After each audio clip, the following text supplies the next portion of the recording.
അപ്പോൾ ഇന്നത്തെ എൻ്റെ ഒരു റെസിപ്പി പൊള്ളി റെസിപ്പി എന്നാണ് കേട്ടോ. നിങ്ങൾക്ക് കാണുമ്പോൾ തന്നെ മനസ്സിലാവുന്നുണ്ടല്ലോ അല്ലേ ഇതെന്താണ് ഇത് എന്നുള്ളത്. ഇതാണ് ഫ്ലവർ ചെമ്മീൻ ഉണ്ടപ്പുട്ട്. ശരിക്കൊരു ഫ്ലവറിന് ഞാൻ എക്സ്ട്രാ ഒരു പേര് കൊടുത്തതാണ്, കാരണം ലുക്ക് ലൈക്ക് ശരിക്കൊരു ഫ്ലവർ ഷേപ്പാണല്ലോ ഇത്. അപ്പോൾ സാധാരണ നമ്മൾ ചെമ്മീൻ ഉണ്ടപ്പുട്ടൊക്കെ ഉണ്ടാക്കുന്ന സമയത്ത് തേങ്ങ ആണ് നമ്മുടെ കോട്ടിംഗ് എന്ന് പറയുന്നത്. പക്ഷേ ഇവിടെ കോട്ടിങ് തേങ്ങ അല്ല. നിങ്ങൾ എൻ്റെ വീഡിയോ കണ്ടിട്ട് എങ്ങനെയാണ് ഞാനിത് തയ്യാറാക്കിയെന്ന് നോക്കുക. അപ്പോൾ നിങ്ങൾക്ക് ഇഷ്ടപ്പെട്ട എന്നെ ഫീഡ്ബാക്ക് ചെയ്യാൻ മറക്കരുത്, അതുപോലെ ഷെയർ ചെയ്യുക. അപ്പോൾ നല്ലൊരു റെസിപ്പിയാണിത്, നിങ്ങൾക്ക് എന്തായാലും ഇഷ്ടപ്പെടും. നമുക്ക് നേരെ റെസിപ്പിയിലോട്ടേക്ക് കിടക്കാം. അപ്പോൾ നമുക്ക് ഈ ഒരു ചെമ്മീൻ ഉണ്ടപ്പുട്ട് തയ്യാറാക്കാനായിട്ട് വേണ്ടത് 1 കപ്പ് പത്തിരിപ്പൊടി എടുത്തിട്ടുണ്ട്. ഇതൊരു ബൗളിലോട്ടേക്ക് ഇട്ട് കൊടുക്കാം. ആവശ്യത്തിന് ഉപ്പ് ചേർത്ത് കൊടുക്കാം. ഇനി പൊടിയിലോട്ടേക്ക് ഈ തേങ്ങ, കറിവേപ്പില, വെള്ളുള്ളി, കൊച്ചുള്ളി എല്ലാം കൂടെ ചതച്ചത് ഇട്ട് കൊടുക്കണം. അതിനു മുൻപ് ഈ മിക്സിയുടെ ജാറിലോട്ടേക്ക് ഇതെല്ലാം ഒന്ന് ഇട്ട് കൊടുക്കാം. 1 വെള്ളുള്ളിയും 2 പീസ് കൊച്ചുള്ളിയാണ് എടുത്തത്. തേങ്ങ ഒരു 4 ടീസ്പൂൺ വരും. 1 ടീസ്പൂണ് പെരിഞ്ജീരകം ഇട്ട് കൊടുക്കാം. എന്നിട്ട് ഇതൊന്ന് ചതച്ചെടുക്കട്ടെ. ചമ്മന്തിക്കൊക്കെ പൊടിക്കുന്നത് പോലെ പൊടിച്ചെടുത്താൽ മതി ഇത്. അപ്പോൾ ഈ ഒരു രീതിക്കാണ് ചതച്ചെടുത്തത്. ഇനി ഈ പൊടിയിലോട്ടേക്ക് ഇട്ട് കൊടുക്കാം.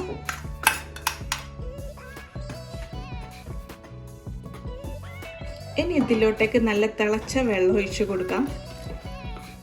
ഇത് ലൂസാക്കാൻ പാടില്ല, ടൈറ്റായിട്ടാണ് വേണ്ടത്. അപ്പോൾ അതിനനുസരിച്ചിട്ട് വേണം വെള്ളം ഒഴിച്ച് കൊടുക്കാൻ. അപ്പോൾ ശരിക്കും ഒന്ന് മിക്സാക്കി കൊടുത്തതിന് ശേഷം ഇനി ഇതൊന്ന് അടച്ച് വെക്കാം. ഇതൊന്ന് സോഫ്റ്റ് ആവാൻ വേണ്ടിയിട്ടാണ് അടച്ച് വെക്കുന്നത്. അപ്പോൾ നമുക്കൊരു പ്രോൺസിൻ്റെ ഫില്ലിംഗ് ആണ് ഇനി നമ്മൾ തയ്യാറാക്കാൻ പോകുന്നത്. നിങ്ങൾക്ക് ഇതിൻ്റെ ഫില്ലിങ്ങിനായിട്ട് പ്രോൺസോ, ബീഫ്, ചിക്കന്, വേറെ എന്ത് മീൻ എടുക്കുകയാണെങ്കിലൊന്നും പ്രശ്നമില്ല. നല്ല ഫ്ലഷ് ഉള്ള ഫിഷൊക്കെ കിട്ടുകയാണെങ്കിൽ നല്ല ടേസ്റ്റ് ഉണ്ടാവും. പ്രോൺസ് ആവുന്ന സമയത്ത് നല്ലൊരു ഫ്ലേവർ ആയിരിക്കും. ഇനി ഇതിലോട്ടേക്ക് വേണ്ടത് പ്രോൺസ് തന്നെയാണ്. പ്രോൺസ് കഴുകി വൃത്തിയാക്കി വെച്ചതാണ്. കറിവേപ്പില, 1 തക്കാളിൻ്റെ പകുതി, 2 പച്ചമുളകാണ് എടുത്തത്. നിങ്ങൾക്ക് എരിവ് അധികം വേണമെങ്കിൽ എക്സ്ട്രാ എടുക്കാം. പിന്നെ മല്ലിയില കട്ട് ചെയ്ത് വെച്ചതാണ്. പിന്നെ വേണ്ടത് ഒരു 3 വലിയുള്ളി കട്ട് ചെയ്ത് വെച്ചത്. ഇനി ഇതിലേക്ക് നമുക്ക് ഒരല്പം ഉപ്പ് ഇട്ട് കൊടുക്കാം. ഒരല്പം പെരിഞ്ജീരകം ഇട്ട് കൊടുക്കാം. ഒരല്പം മഞ്ഞൾപ്പൊടി ചേർത്ത് കൊടുക്കാം. ഒരല്പം ചില്ലി പൗഡർ. എന്നിട്ട് ഇതൊന്ന് ശരിക്കൊന്ന് മിക്സാക്കി കൊടുക്കാം. ഒരല്പം വെളിച്ചെണ്ണ ഒഴിച്ച് കൊടുക്കാം. എന്നിട്ട് ശരിക്കും മിക്സാക്കിയതിന് ശേഷം സ്ട്രെയിറ്റ് അടുപ്പത്തേക്ക് വെക്കാം. ഇത് ഫസ്റ്റ് ഉള്ളി വഴറ്റി, പിന്നെ കറിവേപ്പില വഴറ്റി, തക്കാളി വഴറ്റി, അങ്ങനെ കളിക്കേണ്ട ആവശ്യമില്ല. ഇതെല്ലാം കൂടെ മിക്സ് ആക്കിയിട്ട് തന്നെ വഴറ്റിയെടുക്കാവുന്നതാണ്. കറക്റ്റായിട്ട് കിട്ടും. അപ്പോൾ ഇത് റെഡി ആവട്ടെ. 2 വെള്ളുള്ളി എടുത്തിട്ടുണ്ട്. വെള്ളുള്ളിൻ്റെ അല്ലി അതൊന്ന് ഗ്രേറ്റ് ചെയ്തിട്ട് കൊടുക്കാം.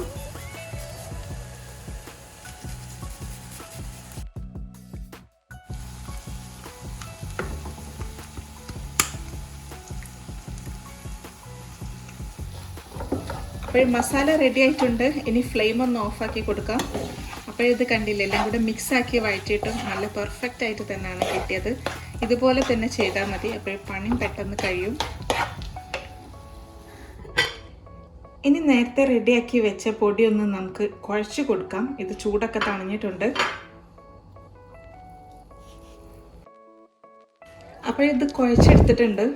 പത്തിരിക്കൊന്നും കുഴക്കുന്ന പോലെ കുഴച്ചെടുക്കേണ്ട ആവശ്യമില്ല. നല്ല സോഫ്റ്റ് ആയിട്ട് കിട്ടേണ്ട ആവശ്യമൊന്നുമില്ല. ജസ്റ്റ് ഒന്നിങ്ങനെ കുഴച്ച് മിക്സ് ആക്കിയാൽ മതി. ഇനി നമുക്ക് കയ്യിലോട്ടേക്ക് കുറച്ച് വെളിച്ചെണ്ണ ഒഴിച്ച് കൊടുക്കാം.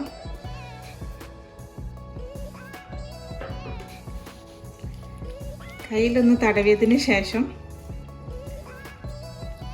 ഇതൊന്ന് ബോൾസ് ആക്കി എടുക്കാം. ഇത്രയും വലിപ്പത്തിനാണ് ഞാൻ എടുത്തത്.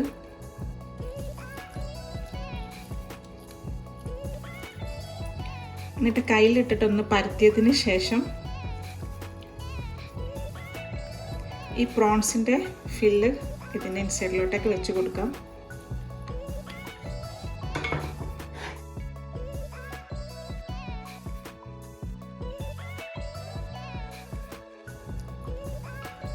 അപ്പോൾ ഇതിനെല്ലാം ഇതുപോലെ തന്നെ ബോൾസ് ആക്കി എടുക്കട്ടെ.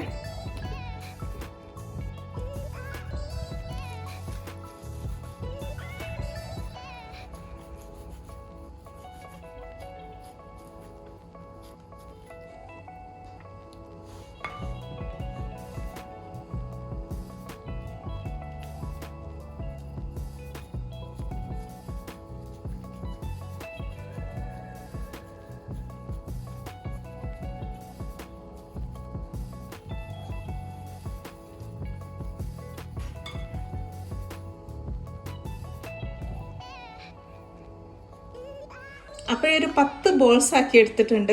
ഞാൻ അത്യാവശ്യം വലിയ ബോൾസ് ആക്കി എടുത്തതുകൊണ്ടാണ് 10 എണ്ണം. അപ്പോൾ നിങ്ങൾക്ക് കുറച്ചുകൂടെ ക്വാണ്ടിറ്റി കൂടുതൽ വേണമെങ്കിൽ ബോൾസ് ഒന്ന് ചെറുതാക്കി എടുത്താൽ മതി. ഇനി വേണ്ടത് ബസ്മതി റൈസ് ആണ് എടുത്തത്. ഇതൊരു 3 hours സോക്ക് ചെയ്ത് വെച്ച ബസ്മതി റൈസ് ആണിത്. അപ്പോൾ ഇതുകൊണ്ടാണ് കോട്ട് ചെയ്യുന്നത്. സാധാരണ നമ്മൾ തേങ്ങ വെച്ചിട്ടല്ലേ കോട്ട് ചെയ്തെടുക്കാറ്.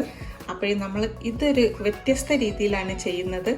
അപ്പോൾ നമുക്കിങ്ങനെ കോട്ട് ചെയ്തെടുക്കാം ഈ ഒരു രീതിക്ക്.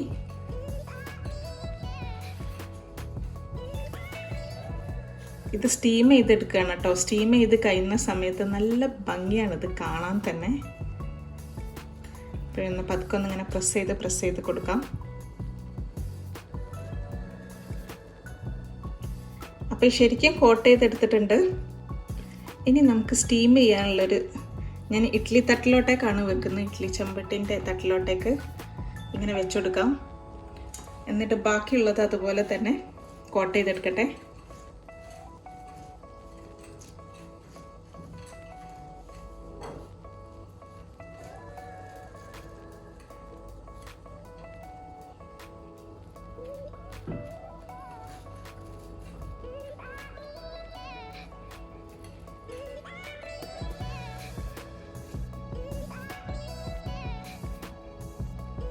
അപ്പോൾ എല്ലാം കോട്ട് ചെയ്തെടുത്തിട്ടുണ്ട്. ഇനി ഇത് അടച്ചു വെച്ചിട്ട് സ്റ്റീം ചെയ്യാൻ വേണ്ടിയിട്ട് വെക്കാം. ഒരു 1/2 hour ലോ ഫ്ലെയിമിൽ വെച്ചിട്ട് വേണം സ്റ്റീം ചെയ്യാൻ. അപ്പോഴൊരു 3 ബോൾസ് ഞാൻ മാറ്റി വെക്കുകയാണ്. കുട്ടിക്ക് സ്കൂളിലോട്ടേക്ക് ടിഫിനിലാക്കി കൊടുക്കാൻ ഇത് ബെസ്റ്റാണിത്. അപ്പോൾ ഇത് ഫ്രിഡ്ജിലോട്ടേക്ക് റാപ്പ് ചെയ്തിട്ട് വെക്കുകയാണ്. അപ്പോഴൊരു 1/2 hour കഴിഞ്ഞതിന് ശേഷമാണ് ഞാൻ ഫ്ലെയിം ഓഫാക്കിയത്. അതിനുശേഷം വീണ്ടും ഒരു 10 minutes ഞാൻ വെച്ചിട്ടുണ്ടായിരുന്നു. ഇനി നമുക്ക് ടോപ്പ് ഒന്ന് ഓപ്പൺ ചെയ്ത് കൊടുക്കാം. എങ്ങനെയുണ്ട്? സൂപ്പർ ലുക്കല്ലേ? അരിയെല്ലാം പെർഫെക്റ്റ് ആയിട്ട് വന്നിട്ടുണ്ട്. ശരിക്കും ഒരു പൂ പോലെ തന്നെ ഉണ്ട് കാണാൻ. അപ്പോൾ തേങ്ങ ഒക്കെ നമ്മൾ സാധാരണ ഉണ്ടപ്പുട്ടൊക്കെ ഉണ്ടാക്കുമ്പോൾ തേങ്ങ അല്ലേ കൊട്ടയാറ്. അപ്പോൾ ഈ അരി വെച്ചിട്ട് എന്തായാലും ഒന്ന് ട്രൈ ചെയ്ത് നോക്കട്ടോ. എന്തുവാ രസം കാണാൻ.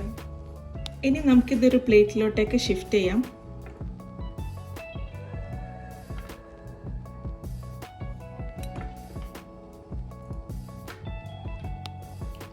ബസ്മതി അരിയും കൂടെ ആയതുകൊണ്ട് നല്ലൊരു സ്മെല്ലുണ്ട്. അപ്പോൾ റെഡി. അപ്പോൾ ഈ ചൂടൊന്ന് തണിഞ്ഞതിന് ശേഷമായിരിക്കണം നിങ്ങളിതൊന്ന് സെർവ് ചെയ്യാൻ.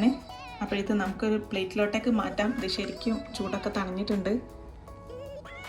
ശരിക്കും എനിക്കിത് കണ്ടിട്ട് ഭയങ്കര സന്തോഷം. കാരണം എന്ത് ബ്യൂട്ടിഫുള്ളാണ് കാണാൻ തന്നെ. കാണാനും മാത്രമല്ല കേട്ടോ, കഴിക്കാനും ഭയങ്കര ടേസ്റ്റാണിത്. ഇതിന് വേറെ കറിൻ്റെ ഒന്നും ആവശ്യമൊന്നുമില്ല. ബ്രേക്ക്ഫാസ്റ്റ് ആയിട്ടും ഡിന്നറായിട്ടും ഇത് മാത്രം തന്നെ മതി. മാഷാ അല്ലാഹ്, ശരിക്കും ഭയങ്കര സന്തോഷം കേട്ടോ അത് കണ്ടിട്ട്. ശരിക്കും നല്ലൊരു ഫ്ലേവറും നല്ലൊരു ടേസ്റ്റും കേട്ടോ. ശരിക്കും ഈ ഒരു കോമ്പിനേഷന് പൊള്ളിയാണ്. ഈ ഒരു പ്രോൺസിൻ്റെ ഫ്ലേവറും തേങ്ങയും ബസ്മതി റൈസും എല്ലാം കൂടെ ആയിട്ട് ഒന്നും പറയാനൊന്നുമില്ല. അപ്പോൾ ഇൻഷാ അല്ലാഹ് നല്ല റെസിപ്പി ആയിട്ട് ഞാൻ ഇനിയും വരുന്നതായിരിക്കും. അസ്സലാമു അലൈക്കും. പക്ഷേ നിങ്ങളിത് എന്തായാലും ഒന്ന് ഷെയർ ചെയ്ത് കൊടുക്കണം കേട്ടോ. അപ്പോഴേ ഇതെല്ലാവരും ഒന്ന് ട്രൈ ചെയ്യാൻ പറ്റുള്ളൂ. അപ്പോൾ ബൈ.